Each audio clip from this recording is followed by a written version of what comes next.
y me acompañe a la primera carta del apóstol Pablo a Timoteo, capítulo 6, verso 11.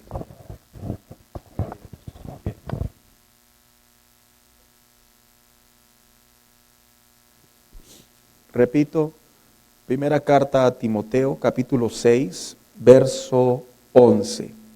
Esta semana yo quisiera continuar con este tema que hemos titulado esta serie de mensajes, La buena batalla de la fe, haciendo referencia a lo importante que es para nosotros como cristianos saber que la fe cristiana o el cristianismo en realidad es una batalla, hermanos, haciendo alusión a que tenemos luchas no solo espirituales, sino también luchas inclusive con ideas religiosas, pero también luchas no solo espirituales e ideas religiosas, sino también luchas internas que tienen que ver con nuestra parte propia. Y dice la Biblia de la siguiente manera: pero tú, nuevamente le dice Pablo a Timoteo, dice: Timoteo, eres un hombre de Dios, así que huye de todos o de todas estas maldades. Persigue la justicia, y luego dice, y la vida, ¿qué dice? Sujeta a Dios. Hay otras versiones. Esta semana yo quiero compartir esta segunda frase o palabra que le dijo Pablo a Timoteo en relación que la buena batalla también se lucha persiguiendo la vida sujeta a Dios. Tome su lugar, por favor. Por ello le he puesto por tema este mensaje: siguiendo una vida sujeta a Dios. ¿Sabe que cuando se escucha la palabra sujétate a Dios o una vida sujeta a Dios, en el castellano, por lo general, nos referimos como de algo a lo que no debemos de soltar, de algo que debemos de mantener? Y aunque en esencia tiene similitud la definición, es en el castellano popularmente así lo conocemos, en nuestro lenguaje mexicano, por así decirlo, así lo conocemos. Pero cuando el apóstol Pablo le estaba hablando a Timoteo en relación a esta segunda frase, que es una vida sujeta a Dios, en realidad nosotros vamos a estar hablando cómo a la luz de la palabra de Dios, en el trasfondo original o en el lenguaje original, que tomo el paréntesis para recordar qué importante es, hermanos, cada vez observar que el lenguaje está cambiando o que las personas están dando ideas diferentes, o mejor decirlo, contrarias, o inclusive a veces nada que tiene que ver con la palabra de Dios. Porque cuando se habla de la Biblia mantiene un lenguaje original, en este caso el griego. Pero al paso de los años, las palabras han tomado diferentes connotaciones o definiciones. Como decía hace un momento, al punto que la gente interpreta que una vida sujeta a Dios significa básicamente como no soltarse de algo, así como que te aguantas y ahí te quedas y que todos te vean que te sujetas a Dios. En realidad hay una similitud en el lenguaje original, pero no del todo. Esta semana yo quisiera continuar con esta serie de mensajes, en donde cuando el apóstol Pablo le dice a Timoteo, sujétate a Dios o una vida sujeta a Dios, obviamente la misma palabra es muy simple de explicar. Él está hablando de un concepto, de una vida que en su totalidad debe de estar apegada a algo. Una manera de decir, cuando le dice tu vida, se refiere tus ideas, se refiere tu persona, se refiere tus convicciones, se refiere lo que eres. Pero en realidad, cuando se lee esta palabra en el griego, la palabra persigue la vida sujeta a Dios o la vida sujeta a Dios. La palabra sujeta a Dios o la vida o la palabra solamente sujeta viene del griego que significa eusebeía. Y lo interesante es que la palabra eusebeía era una de las palabras muy populares o muy comunes o muy hasta cierta medida similitudes con otras más. Por ejemplo, cuando la palabra eusebeía se vivía en el lenguaje de los tiempos bíblicos, se dice que para un grupo de filósofos llamado los platónicos. Ellos decían que una vida sujeta a Dios, ellos consideraban que era una manera de decir, la vida se tiene que disfrutar de manera moderada y las personas te tienen que ver. Tienen que ver que hay cosas buenas, hay cosas malas y que de manera moderada ni te dejas llevar a los excesos, pero también de manera moderada puedes tocar los excesos. Había otro grupo filosófico en aquellos tiempos que eran un grupo llamado los estoicos. Este grupo tenía una idea que cada vez que ellos se acercaban a sus dioses paganos y se usaba la palabra Eusebia o Eusebia, ellos la interpretaban como la expresión de que cada vez que se acercaban a rendir culto a su Dios, las personas que lo rodeaban tenían que darse cuenta que ellos estaban de manera externa expresando adoración o agradecimiento a sus dioses. Ejemplo, si ellos se encontraban en un lugar y querían que las personas comprendieran cómo ellos adoraban o seguían a sus dioses, ellos utilizaban técnicas con el lenguaje corporal, que la gente cuando los veía decían, ya sé por qué está haciendo eso. Lo está haciendo porque eso significa que está agradando a su Dios. Pero todo era bajo el esquema de la base externa. Había un grupo más en aquellos tiempos de los del apóstol Pablo, que eran los epicúreos. Yo sé que es una palabra muy extraña, pero este grupo de epicúreos era un grupo de personas que ellos practicaban principalmente la bondad y asumían que cada vez que ellos llevaban una vida moralmente hablando aceptable delante de los hombres, ellos proyectaban que era la manera en la que ellos le rendían eusebia o una vida a sus dioses.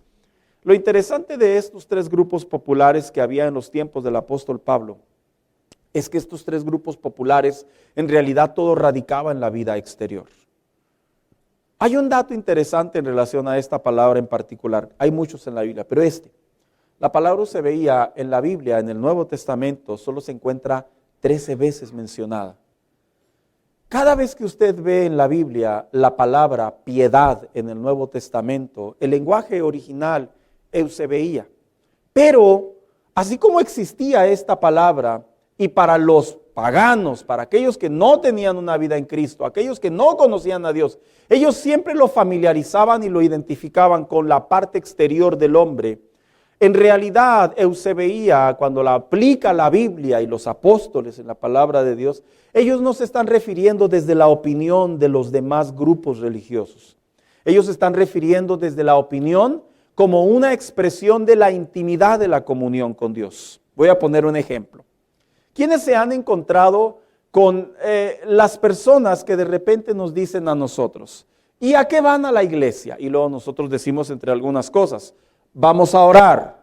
Y luego ellos responden y dicen, a rezar. ¿Quién ha tenido ese caso?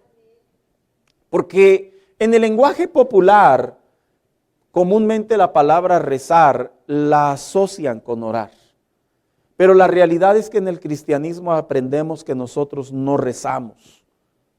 Nosotros aprendemos que la palabra rezar en definición, y eso lo dice el diccionario, se dice que es la composición de la repetición de palabras. Por ejemplo, cuando ellos repiten oraciones que ya están escritas, en realidad correctamente ellos están rezando.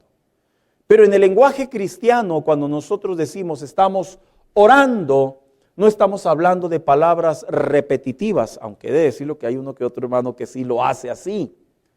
Estamos hablando de la expresión de la intimidad, de la personificación, del concepto, de la idea, de la experiencia de hablar con Dios. Por eso cuando las personas dicen de repente, yo rezo mucho en mi casa, en realidad lo más probable es que están diciendo que están repitiendo constantemente las mismas palabras que ya fueron escritas para que se comprenda como una manera de comunicarse con Dios.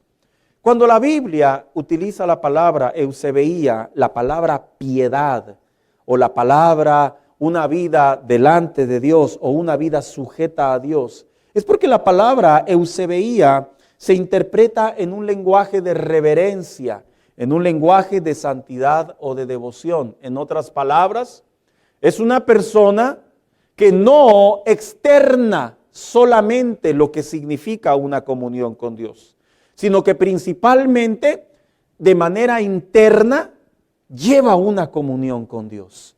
Y a mí me llama mucho la atención porque hay un caso en la Biblia, que lo voy a tomar bajo el mismo ejemplo. Hay un caso en la Biblia, en el capítulo 2, capítulo 3 del libro de los Hechos, en donde, ¿cuántos recuerdan cuando fue Pedro y Juan a la iglesia o a aquel lugar, al templo llamado La Hermosa? Y dice la Biblia, dice el narrador, que ahí había un cojo de nacimiento. ¿Sí lo recuerdan? Y que dice la Biblia que de repente llega Pedro, llega Juan, oran por él, sana, salta dentro del templo, el pueblo se vuelve loco porque el que era cojo de nacimiento toda su vida, ahora había recibido un milagro. Y luego dice la Biblia que los mandan llamar al Sanedrín. Y dice que mientras los tienen entre todos los religiosos, dice la palabra de Dios que le dicen a Pedro, y bueno, ¿y esto que haces? ¿En el nombre de quién lo haces? Y ahí se encuentra un verso en el capítulo 3, que lo voy a leer, porque esta es la única excepción en donde el apóstol Pedro le dice a los religiosos, nosotros no llevamos una eusebeía de una manera externa delante de Dios, como generalmente ustedes lo hacen, sino nosotros lo hacemos en una manera en que se le entiende que la comunión con Dios hace cosas diferentes. Y lo voy a leer, miren, dice Hechos 3:12. Viendo esto, Pedro respondió al pueblo. Hechos 3:12. Varones israelitas, ¿por qué os maravilláis de esto? ¿O por qué ponéis los ojos en nosotros como si por nuestro poder, y fíjese cómo dice, o piedad, hubiésemos hecho andar a este? La palabra piedad en el castellano hoy en día la interpretamos como alguien que es muy piadoso, muy compasivo, muy tolerante, muy amable. En la Biblia, en el castellano, la palabra piedad tiene que ver directamente con una vida que reverencia, una vida que lleva una vida experimental internamente delante de Dios. Así que lo que Pedro le estaba diciendo a este grupo de hombres, les decía, no por el hecho de que nosotros nos paramos a orar, no por el hecho de llamarnos seguidores de Jesús, no por el hecho simplemente de tener reuniones, este milagro se dio. Dice, este milagro se dio, dice prácticamente Pedro, este milagro se dio porque en nosotros hay una vida que realmente está sujeta a Dios, una vida que reverencia la comunión con Dios. Y lo tuvo que aclarar así Pedro, porque si no lo hubiera aclarado así, él hubiera utilizado la palabra llamada terquesía o terquequía, como significa básicamente una vida religiosa. Los apóstoles, cuando se dedicaban a enseñar a la iglesia, ellos lograron separar el lenguaje entre terquesía y eusebeía. Y aunque las dos en el castellano significa piedad, en sinónimo y en contexto, las separaron. ¿Por qué? Porque ellos querían que la gente, cuando viniera al cristianismo, cuando encontraran a Jesús como su Salvador, cuando le entregaran su vida al Señor, cuando empezaran a crecer en la fe, ellos querían que la gente no viviera una vida religiosa o una vida marcada por ritos, sino ellos querían que la gente empezara a vivir una vida sujeta a Dios, en el contexto de una vida experimental. Y le digo una cosa, hermano, nos enfrentamos ante un panorama de una sociedad religiosamente hablando, cristianamente hablando, en términos de este lenguaje eclesial, en donde realmente las personas han cambiado el concepto de lo que es tener una vida sujeta a Dios o tener una vida de piedad.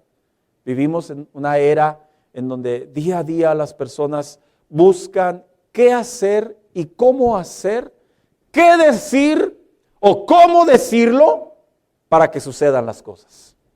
Y es como yo lo voy a interpretar así. Es como cuando la gente vamos saliendo de una tienda y están las famosas máquinas de los peluches. Yo creo que todos nos identificamos con esas maquinitas, ¿verdad? Sí, esas, hermanos, las que nunca nos ganamos nada. Y las que terminamos diciendo que son un fraude. Pero, ¿quién en algún momento de su vida no ha visto caminando ahí de repente, observando que alguien saca un muñequito? Y observamos detenidamente cómo lo hizo. Y por qué no decirlo, hasta algún día pudimos haber preguntado, ¿cómo lo hiciste? ¿De qué parte lo agarraste?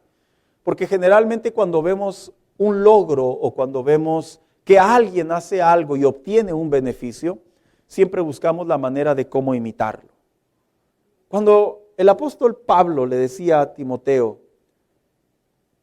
la buena batalla se pelea en una vida en eusebeía o en una vida sujeta a Dios, él no estaba hablando de una parte externa como cual alguien cualquiera lo puede hacer. Él estaba hablando de una parte que es íntima, en una parte que es individual, en una parte que es reverencial, que va llena de convicciones, de entendimiento, de comprensión. Lo diré de otra manera. Una persona, un creyente que no se empapa más de la definición de una vida de oración, difícilmente va a sentir deseos de orar más. ¿Sí me di a explicar? Lo diré de otra manera. Un cristiano que no se empapa del entendimiento de lo que es la presencia de Dios, difícilmente la va a desear y la va a anhelar y la va a querer. ¿Sabe por qué?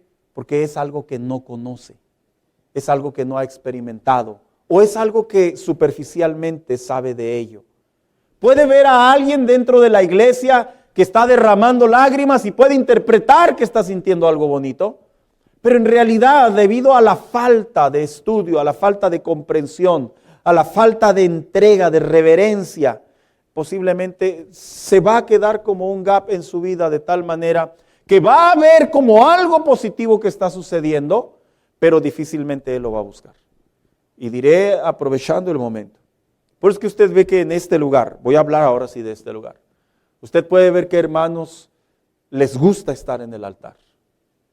Y son posiblemente los últimos en levantarse o rápidamente vienen porque se empapan del entendimiento, del valor de la presencia de Dios y debido a ello se sienten impulsados no a tener una vida religiosa, sino a tener una eusebeía, una vida sujeta a Dios, una vida que comprende lo que es caminar con Dios. Así que cuando Pablo le dice a Timoteo y le dice, Timoteo, huye de todas esas cosas malas, como veíamos la semana pasada. Y luego le dice, sigue la justicia, como veíamos la semana pasada. Pero en esta ocasión le dice la segunda frase.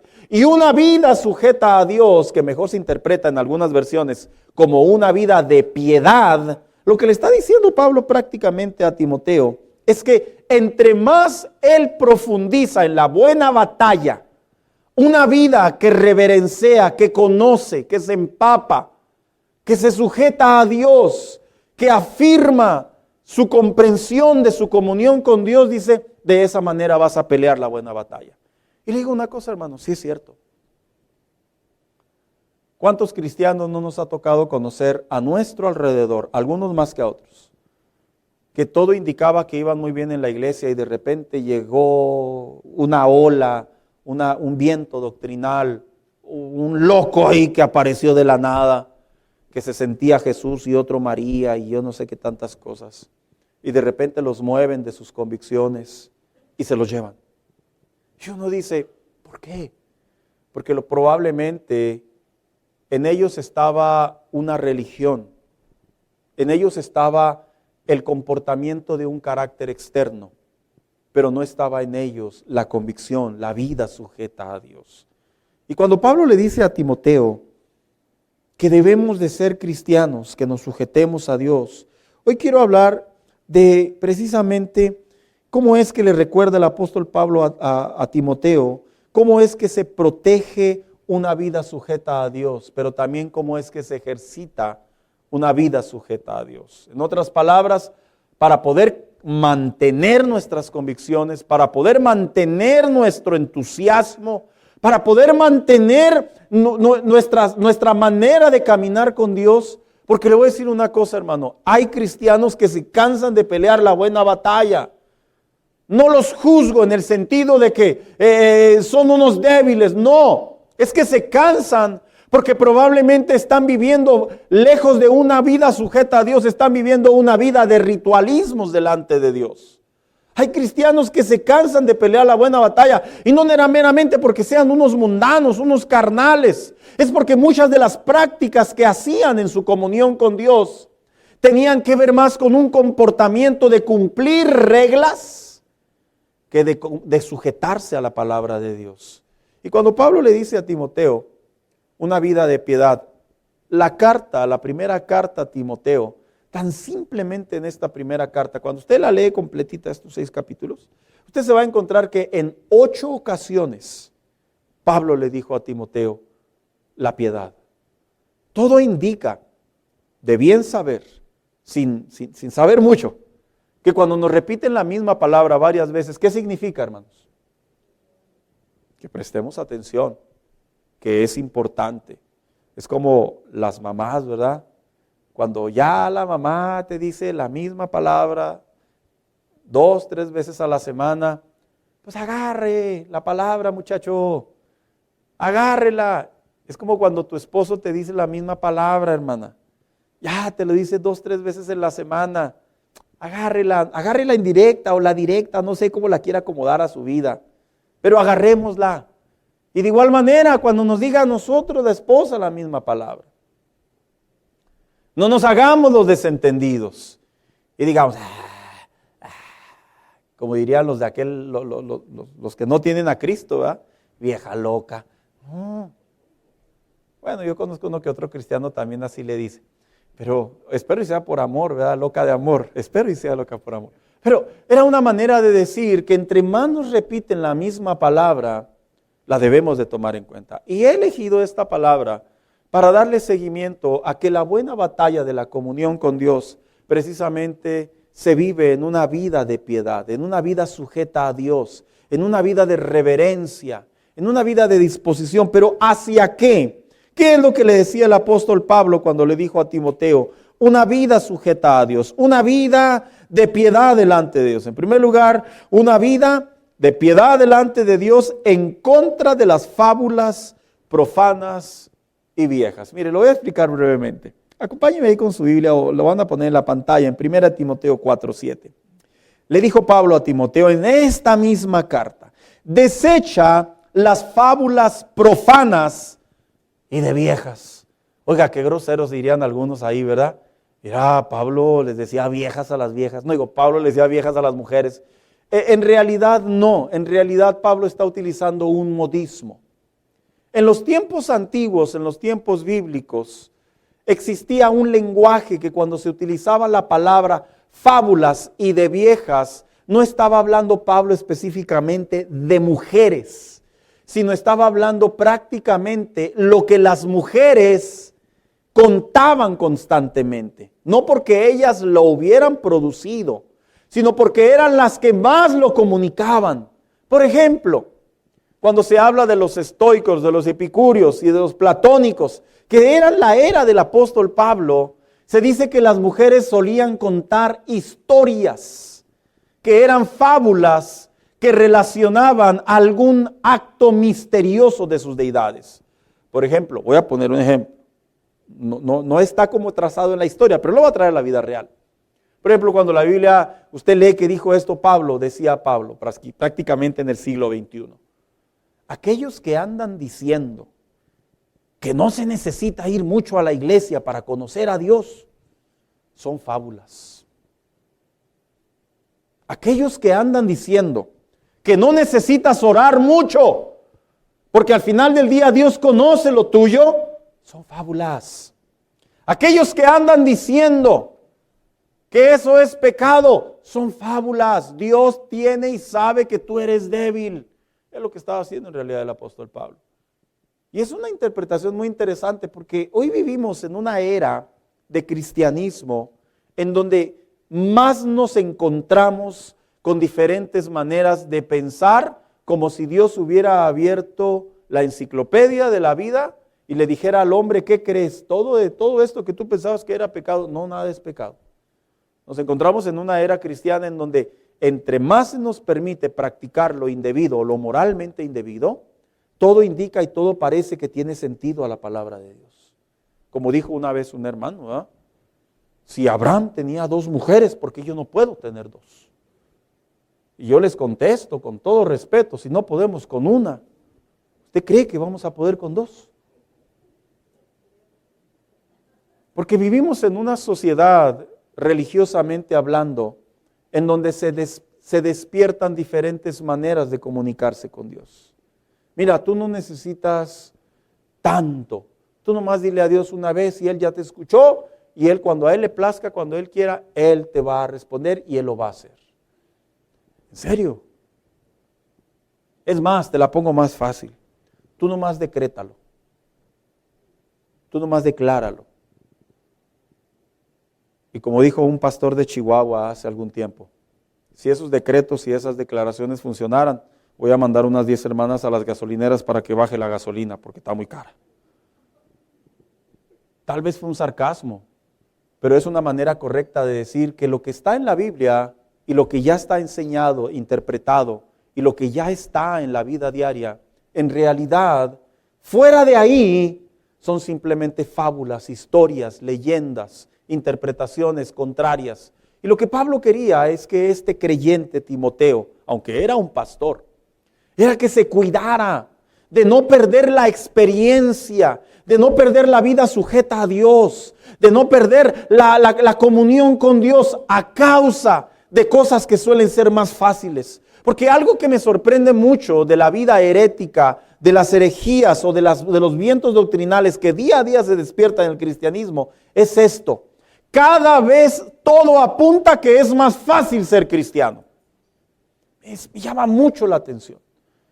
Pareciera ser que Dios le está revelando, por diría alguien por ahí, a algunas personas que ser cristiano es bien fácil. Yo como creyente, pastor, como hijo de Dios y como estudiante de la palabra de Dios, yo veo todo lo contrario, hermano. Yo veo que cada día es una batalla ser cristiano. Yo veo que cada día mantener la fe es de valientes. Que cada día mantener la fe es poniendo la mirada que un día toda esta lucha continua se va a acabar y estaremos delante de la presencia de Dios, en donde dice que no habrá más llanto, ni más tristeza, ni más dolor, porque vivimos en una sociedad, correctamente hablando, que está en contra de una vida que se lleva en santidad delante de Dios. Y cuando Pablo le dice a Timoteo, cuídate de las fábulas y de las viejas, le está diciendo Pablo a Timoteo, vas a escuchar muchas cosas. Yo creo que la vida experimental, la vida que se sujeta a Dios, la vida que no necesita especulaciones, sensacionalismo o misticismo, creo que es la vida que realmente encontramos en la Biblia como una sana comunión con Dios. Pero también Pablo le decía a Timoteo, ¿contra qué un cristiano debe de protegerse nuestra vida sujeta a Dios o la vida de piedad? Fíjese, contra todo aquello que es de poco provecho. Aquí hay un pasaje en esta misma carta que Pablo le escribe a Timoteo, y aunque ya lo he explicado en otras ocasiones, creo que una o dos, lo voy a volver a ocupar porque vale la pena recordar y ampliar, enriquecer este concepto. Miren lo que dice 1 Timoteo 4:8 en la misma carta, le dice, porque el ejercicio corporal, me río por aquellos que van al gym, ¿verdad? Para poco es que, y dirían algunos por ahí, ¿verdad? Yo por eso no voy al gym, pastor. Yo como y que el cuerpo agarre la forma que quiera. Cuidado. Dice, pero la piedad, ¿para qué dice? Para todo aprovecha, pues tiene promesa de esta vida presente y la vida venidera. Timoteo era pastor, era cristiano de una localidad llamada Éfeso. Éfeso pertenecía a Roma.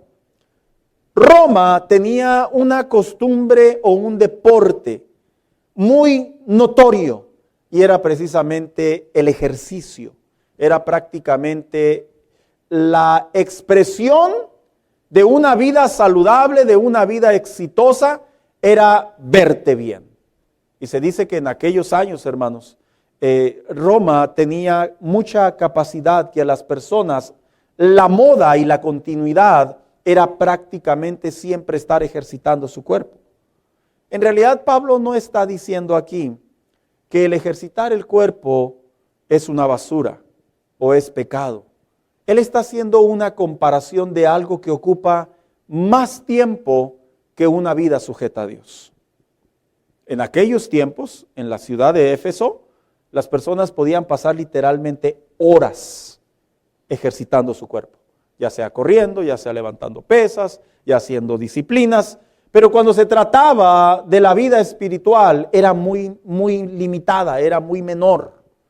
Y Pablo le dice a Timoteo, Timoteo, tú estás en la ciudad de Éfeso, en donde probablemente, si no te cuidas, te vas a querer ir con ellos. Y no está mal que te quieras ejercitar, porque él aquí mismo lo dice, el ejercicio corporal dice, para poco es provechoso.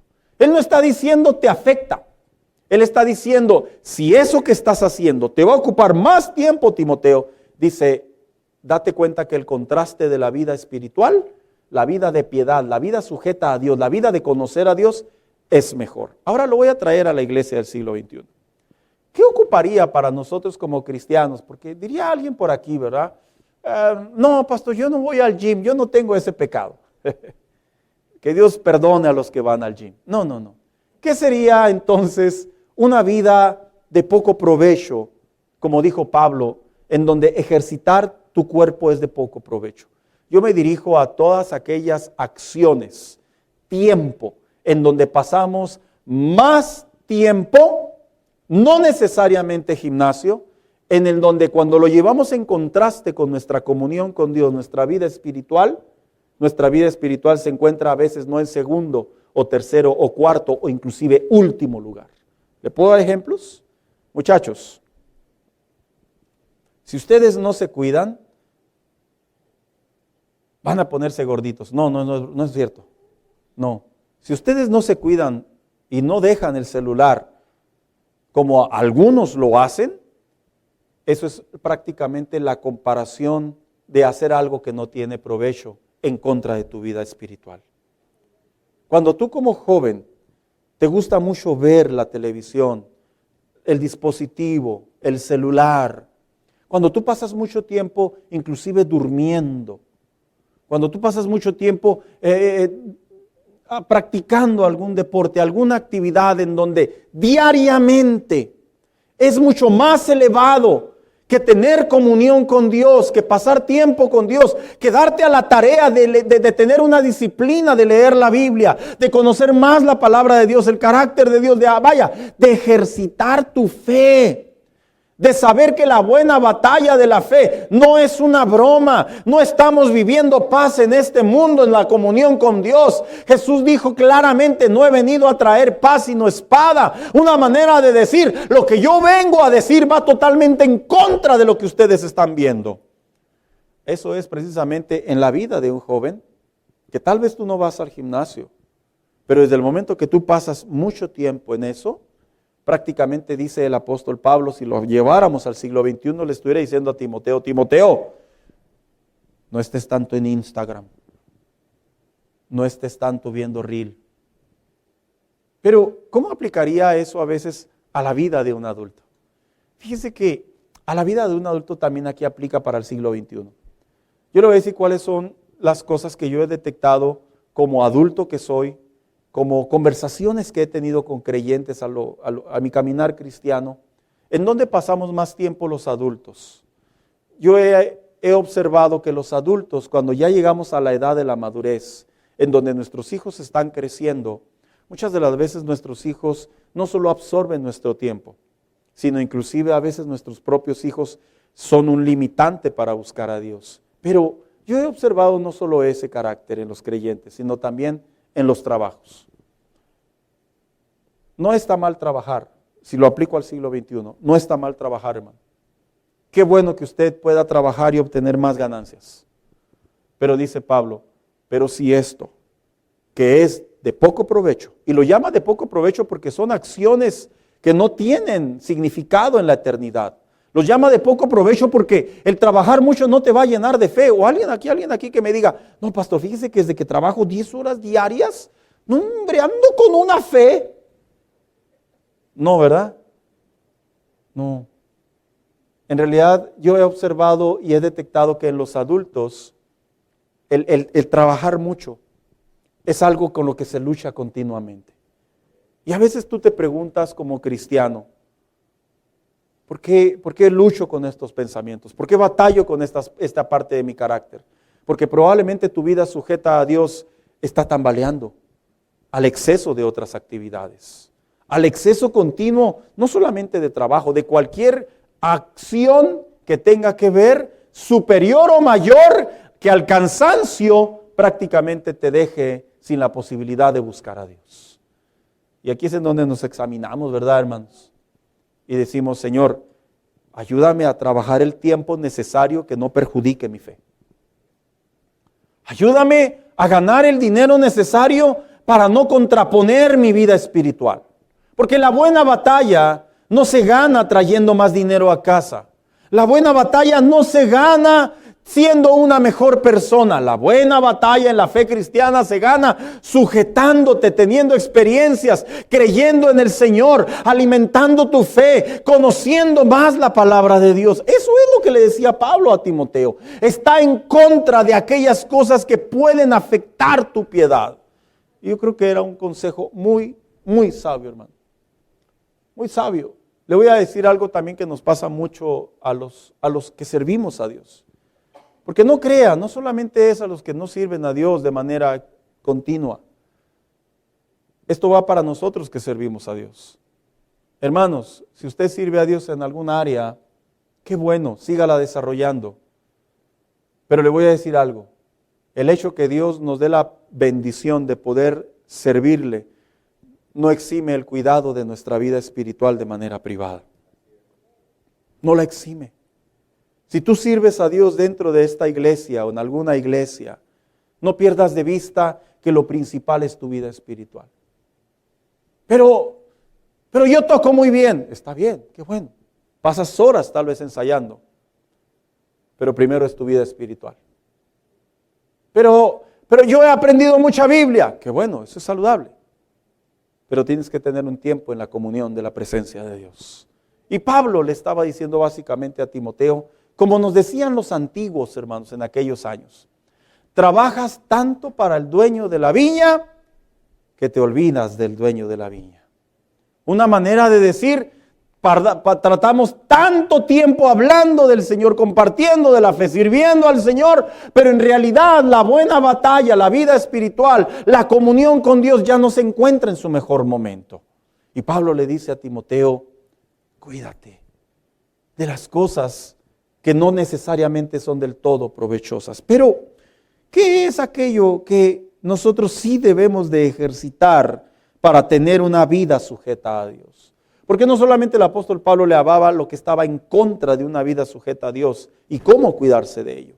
También le decía que había cosas que se deberían de seguir ejercitando, una manera de decir, practicando. ¿Y por qué lo digo? Porque 1 Timoteo capítulo 6:6 dice de la siguiente manera, pero gran ganancia, fíjese lo que dice aquí, es la piedad. En otras palabras, hay ganancia, dice Pablo, sujetarte a Dios. Hay ganancia reverenciar a Dios. Hay ganancia tener una comunión con Dios. Y fíjese que dice cuando viene acompañada, ¿qué dice del qué?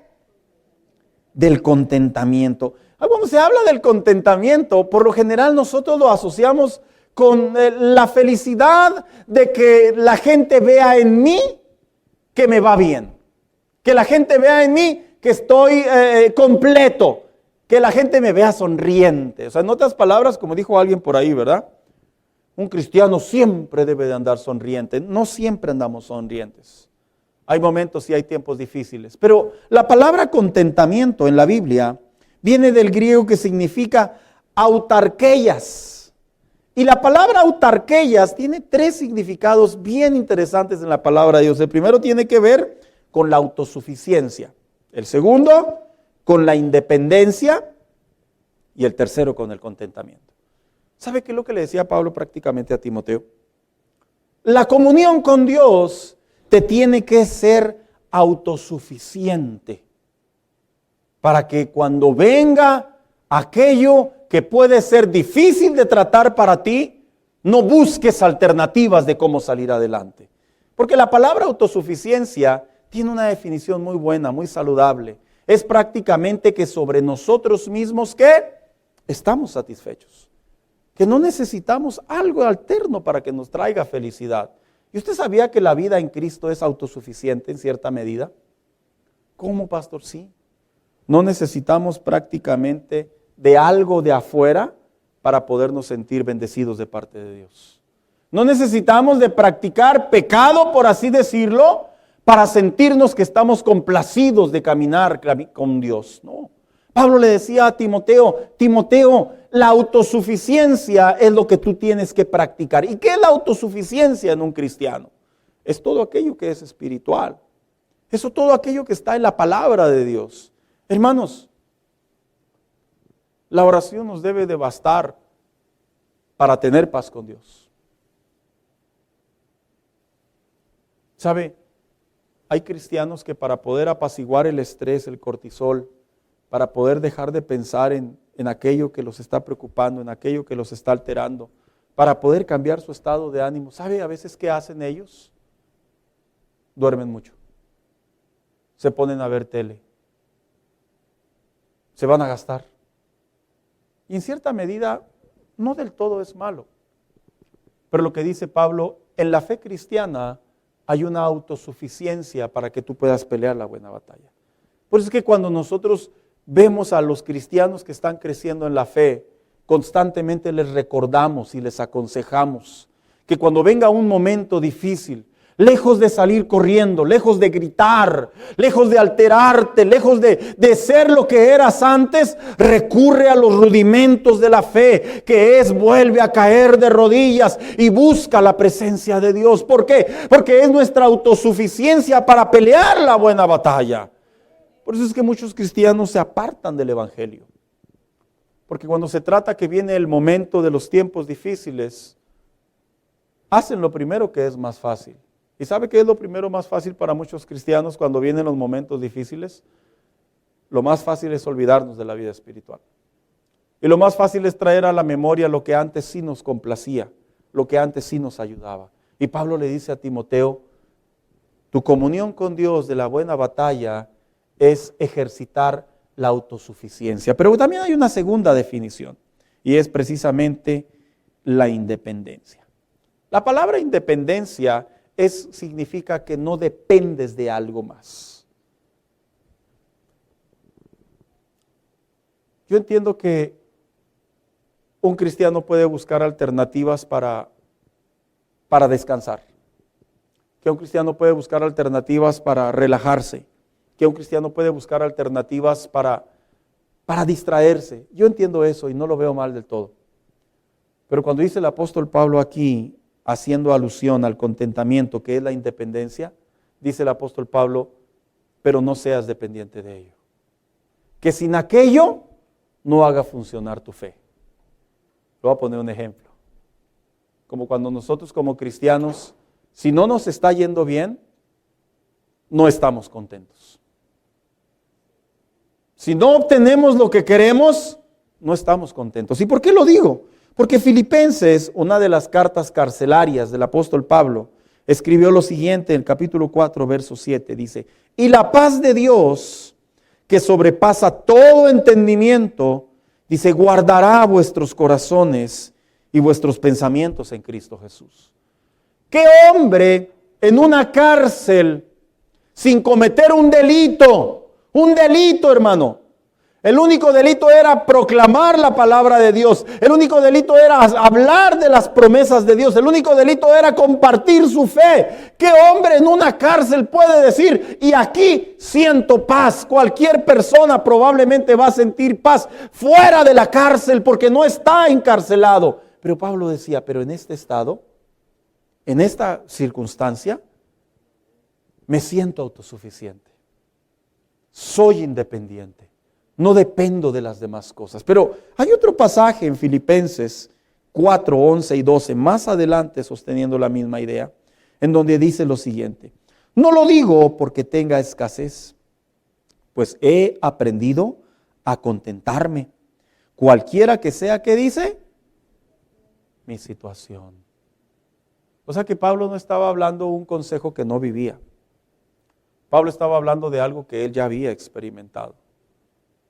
La buena batalla, la vida sujeta a Dios, Se pelea mejor, hermano, cuando nos comprometemos más con Dios. Ahí se pelea mejor el cristianismo. Se lo voy a poner de la siguiente manera. Es como un jugador de un deporte de alto rendimiento.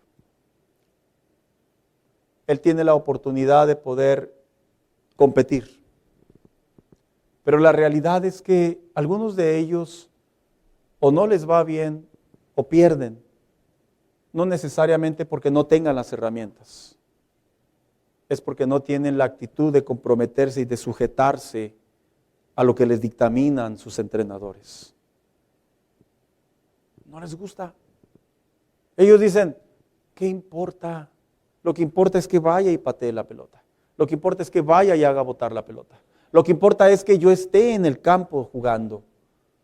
Y muchas de las veces sus rendimientos son muy bajos.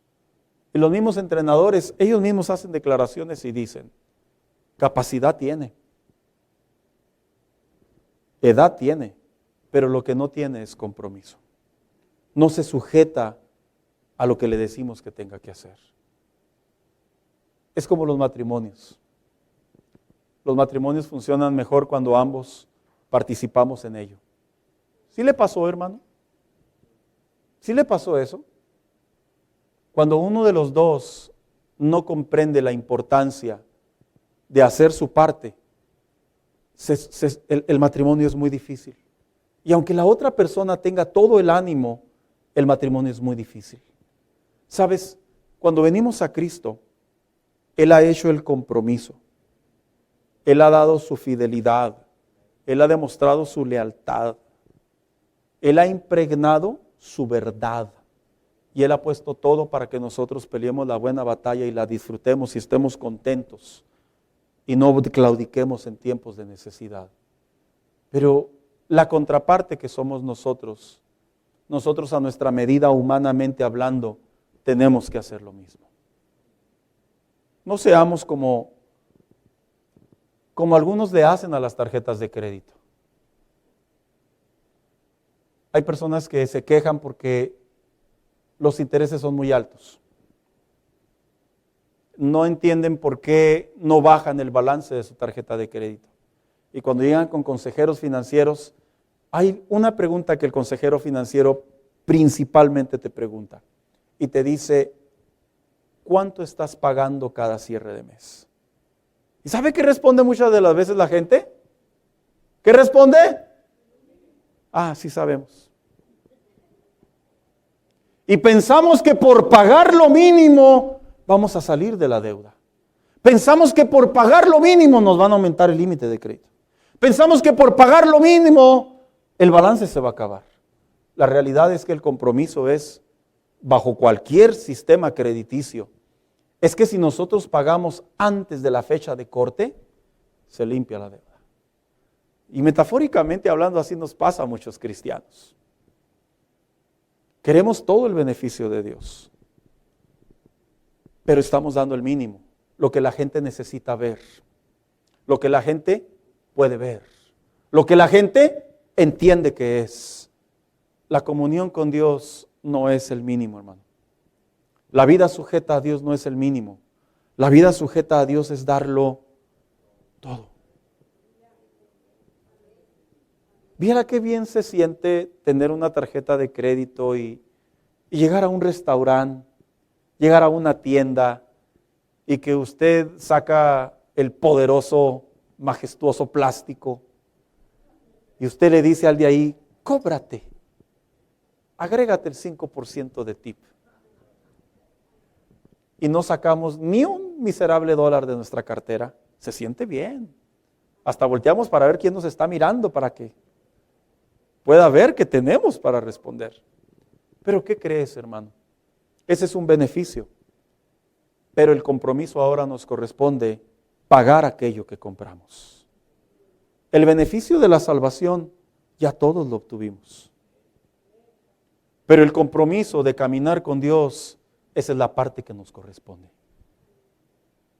El compromiso de crecer en el Señor, eso no nos lo da por el hecho de ser salvos. Ese es un compromiso y una vida sujeta a Dios que se practica de manera diaria. Y esa parte, hermano, es lo que le decía Pablo a Timoteo. Timoteo, ya eres cristiano, ya eres pastor. Ahora ejercita con contentamiento tu vida sujeta a Dios. Es muy bonito cuando la gente nos mira y nos dice, es que él es cristiano. Y se siente bien, hermano. Se siente bien que nos den honra en ocasiones. Pero la realidad es que esa honra tiene un trasfondo. Tú tienes una vida de testimonio. Tiene una vida de sujeción al Señor. Tiene una vida que marca realmente que no somos simplemente personas que practicamos una religión, sino que somos personas que estamos reverenciando, que estamos cuidando, que estamos protegiendo nuestro caminar delante de Dios. Y Pablo le decía a Timoteo, Timoteo, la buena batalla se pelea de adentro hacia afuera. Esta tarde, hermano, yo le quiero recordar a usted el deber de seguirnos comprometiendo con el Señor. No con la iglesia, no con los pastores, con su Señor, con su Salvador. Ahí está el verdadero valor. A veces como cristianos tenemos entusiasmo y ánimo a buscar a Dios porque tenemos hijos. Yo lo he escuchado mucho. Los padres se esfuerzan porque tienen hijos y quieren darles la apariencia de que son buenos padres cristianos. No está mal en cierta medida, como lo externaba Pablo. No está mal, es correcto. Externales que tú eres un cristiano, pero no un religioso, sino una persona que se sujeta a Dios. Los hijos crecen, nos hacemos adultos y ese entusiasmo que era nuestra motivación para buscar a Dios se van. Y ahora la pregunta es, ¿qué es nuestro entusiasmo? ¿Qué es lo que nos entusiasma a pelear la buena batalla? Y Pablo le decía a Timoteo, es la experiencia que tienes delante de Dios. Seguramente cuando ungieron a Timoteo fue algo muy bonito, hermano. Dejarlo a cargo de una iglesia, joven, pastor, el mismo Pablo lo dejó a cargo. ¡Qué gran bendición! Pero cuando Timoteo se enfrentó ante una iglesia y una comunidad, ahora Timoteo tenía que hacer un compromiso propio por mantener en pie el privilegio que se le había dado de ser pastor. Cuando venimos a Cristo, dice la Biblia que hay fiesta en los ángeles cuando un pecador se arrepiente. Nosotros mismos nos congratulamos, vemos en ti la transformación, vemos en ti el crecimiento delante de Dios. Pero te hablaré con toda sinceridad. Ese no es solamente el momento de la fe cristiana. El momento de la fe cristiana se vive y se ejercita día a día, quien me vea o quien no me vea. Se ejercita de tal manera que vas marcando el propósito de que tu vida en Dios tiene que crecer, va a crecer. ¿Hasta cuándo? Hasta que Cristo venga, hermano mío. Vente, hija, acompáñame. Pero ese trabajo es propio. Es propio. Tú debes de querer. Tú debes de desear. Hijo, joven, jovencita, no ores porque tus papás te los decimos. Porque cuando nosotros te vemos que estás de rodillas o que estás sentada en tu cama, en una silla, orando, híjole, si tú supieras lo bien que sentimos los padres ver que estás teniendo comunión con Dios. Pero la realidad es que no te motive el hecho de que te veamos. Que te motives internamente lo que tú conoces de Dios. Hermanos adultos, a veces cuando estamos evangelizando a alguien, hasta una mejor compostura tenemos para que vean que el cristianismo es algo hermoso, precioso, serio. Está bien. Pero que eso no sea nuestro motor. Nuestro motor debe de ser nuestra convicción. Debe de ser lo que experimentamos en el día a día, nuestra fe cristiana. Por eso le decía Pablo a Timoteo, y con contentamiento. O sea, una manera de decirle, a veces vas a andar solo y debes de seguir siendo un buen cristiano, sujeto a Dios. A veces vas a batallar y debes de ser un cristiano contento, sujeto a Dios. A veces no te va a ir bien y tienes que ser un cristiano contento, sujeto a Dios. Eso es pelear la buena batalla. Con esto finalizo. Dicen que cuando los soldados van a cumplir misiones, han estado en campos de batalla, en tierra o en lugares, tierras enemigas. Dicen, yo he leído, hermano, he visto artículos, reportajes. Dicen que hay momentos en ellos en donde ellos se quiebran porque se les vienen muchas ideas a la cabeza. No están con su familia, no están en su nación, están con personas que son desconocidas, aunque conviven con ellos al final del día. No saben en qué momento se va a aparecer el enemigo. A veces pierden comunicación con sus superiores y dicen que entran en unos estados de ansiedad, de depresión, de soledad. Hay esos espacios.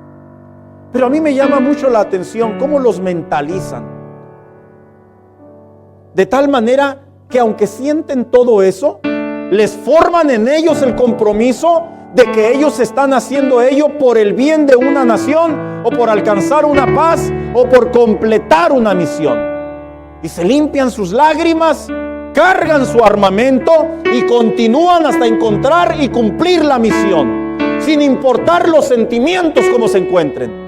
Y eso es impresionante, porque eso enseña que los sentimientos de alguna medida aprenden a que no los domine y la convicción sea mayor que sus sentimientos. En la fe cristiana debe de ser igual. Si viviéramos la fe cristiana por sentimientos, olvídese, nos va muy diferente. Pero el apóstol Pablo, el apóstol Pedro, el apóstol Juan tenían el bien de enseñar a las iglesias a decirles: esto no es sentimiento, esto no es religión, esta es una vida sujeta a Dios, esto es la reverencia, esto es el control, esto es el ánimo de no bajar bandera y seguir buscando el crecimiento de tu fe cristiana. Así debemos de ser. En esta tarde yo le quiero animar, hermano. Le quiero animar a que refrendemos ese compromiso de una vida sujeta a Dios. Yo sé que todos tenemos tiempos diferentes. Uno les preocupa un pago, su salud. Lo repito porque es cierto, ese es nuestra día a día. Un asunto legal, un asunto familiar, un hijo, un nieto. Cosas que siempre están revolviendo nuestra cabeza. Pero te digo una cosa, eso no debe de mover tu vida sujeta a Dios, tu compromiso a Dios. Yo quiero invitarlo a que se ponga de pie en esta hora.